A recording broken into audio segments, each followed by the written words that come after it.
Now, last week I spoke about how we wear masks and how God isn't interested in what we look on the outside, He's interested in what's in the inside. And more importantly, how when He made every single person in this room, He broke them out. There'll never be another one. So I've been thinking this week and thinking, I want to take it a little bit further. I want to really explain and show you. So I brought a prop along tonight. Something to help me demonstrate. So give me 2 seconds. Now I did think long and hard about showing you this. But it's the only thing I know that will really explain what I'm talking about. That's me. That's my mask. I went very well, as you know, a while back. And part of the treatment is I had to have a mask made.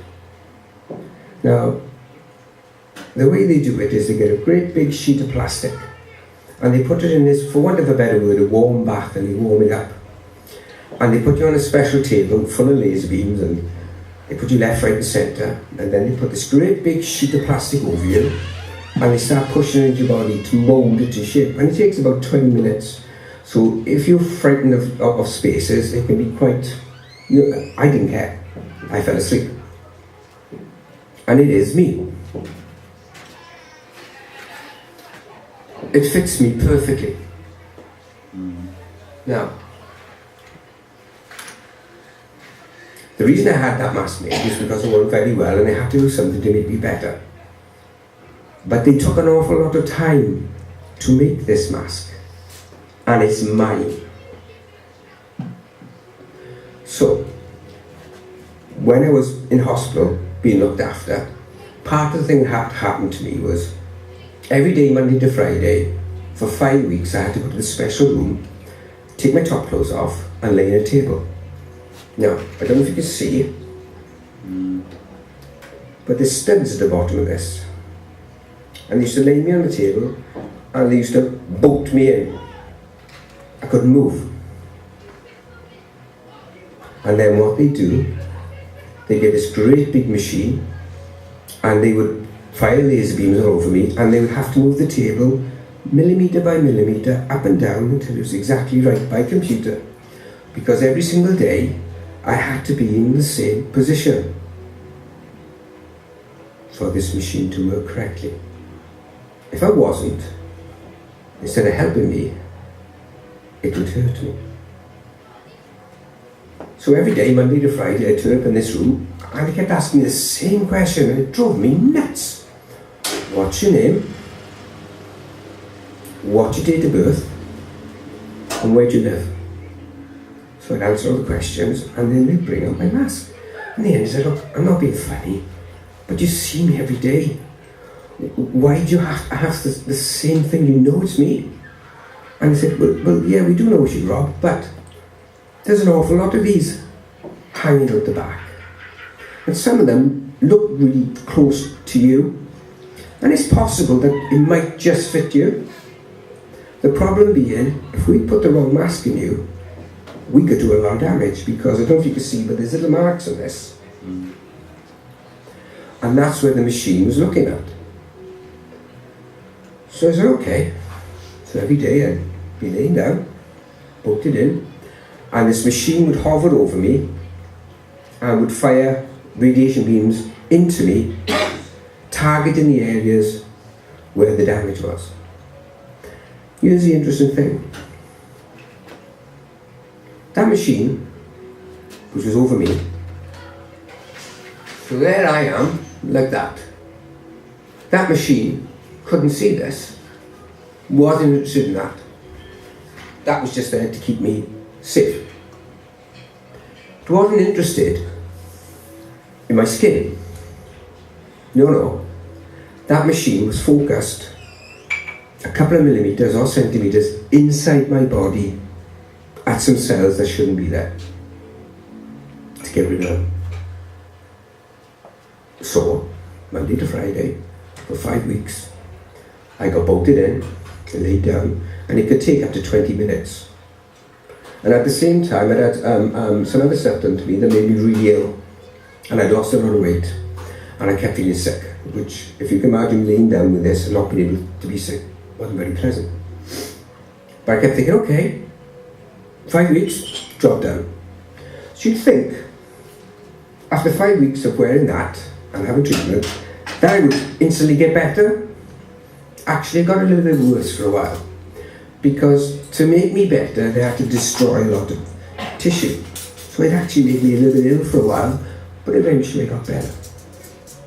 Now remember last week I was talking about God and how He made you. He made a mould of you. Now, when it came to the end of my treatment, they said, right, you've got two choices, Rob. You can take your mould, or we will destroy it. I said, well, why did you destroy it? He said, there's a possibility it could go to the wrong person. So he said, you can either take it, or we will literally destroy it. So, well hang on to it, because it is a nice memento. A weird one, but a nice memento. Now, it's like that with God. When God made each one of you, He had a mold, a template. Now, be under no illusion. He's not fooled by this. He sees right through this. And don't forget, He made you. So He knows you. So if you're naughty, if you're in trouble, if you're having doubts, if you're worried, He knows. We all wear masks. We can all pretend things are fine. We can all pretend to be tough, troublemakers. But it's only a mask.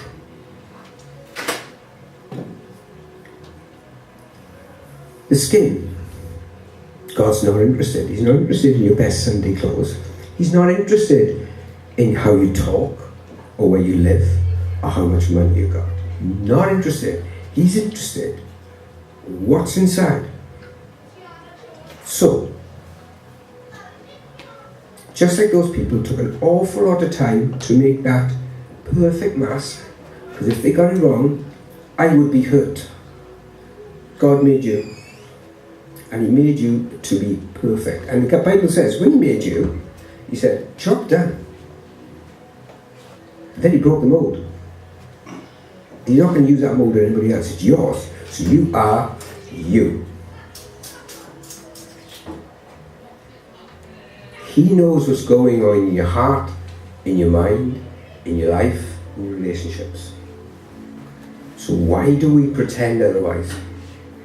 Now, you all come to some point and you all know me. One thing I won't do to you, or for you, is I won't pretend to be something I'm not. So I am not perfect. I will let you down. I will drive you up the wall, and I will frustrate you. But I will love you. I will do my best to support you. And I'll always try to be there when times are tough. Because that's what's inside me.